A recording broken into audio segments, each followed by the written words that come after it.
അല്ല നമ്മുടെ കൂടെയുണ്ടല്ലോ. ലാ തഹ്സൻ ഇന്നല്ലാഹ മഅന. അല്ലാഹു നമുക്ക് ഈമാൻ നൽകുമാറാകട്ടെ.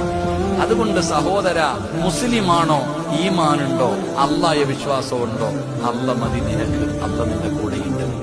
ആരൊക്കെ എന്തൊക്കെ ചെയ്താലും അല്ല നമ്മുടെ കൂടെയുണ്ടെങ്കിൽ നിനക്ക് ഇത്ര പേടി എന്താ മനുഷ്യൻ? ഞാൻ അതാ ചിന്തിക്കണേ. നമ്മൾ എന്തിനാ ഇങ്ങനെ പേടിക്കണേ? ജനിച്ചപ്പോ തന്നെ മയ്യത്ത് നിസ്കാരത്തിന് ബാങ്ക് വിളിക്കുവോ? മയ്യത്ത് നിസ്കാരത്തിന് ബാങ്ക് ഇഖാമത്തും വിളിക്കാറുണ്ടോ? ഇല്ല.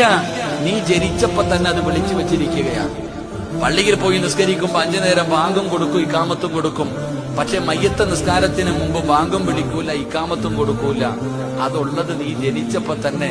ഒരു ചെവിയിൽ ബാങ്ക്, അടുത്ത ചെവിയിൽ ഇഖാമത്ത്. കാരണം നീ മരിച്ച ഇത് വിളിക്കാൻ സമയമില്ല, കുളിപ്പിച്ചു കുടിച്ചിട്ടോണം. ഇതാ നമ്മുടെ ജീവിതം. ഇതാണ് നമ്മുടെ ജീവിതം. ഇങ്ങനെ നേർച്ചക്കോഴികളെ പോലെ നടക്കണം. നമുക്ക് എന്താ പേടി? അല്ലാഹു നമുക്ക് ഈമാൻ നൽകുമാറാകട്ടെ.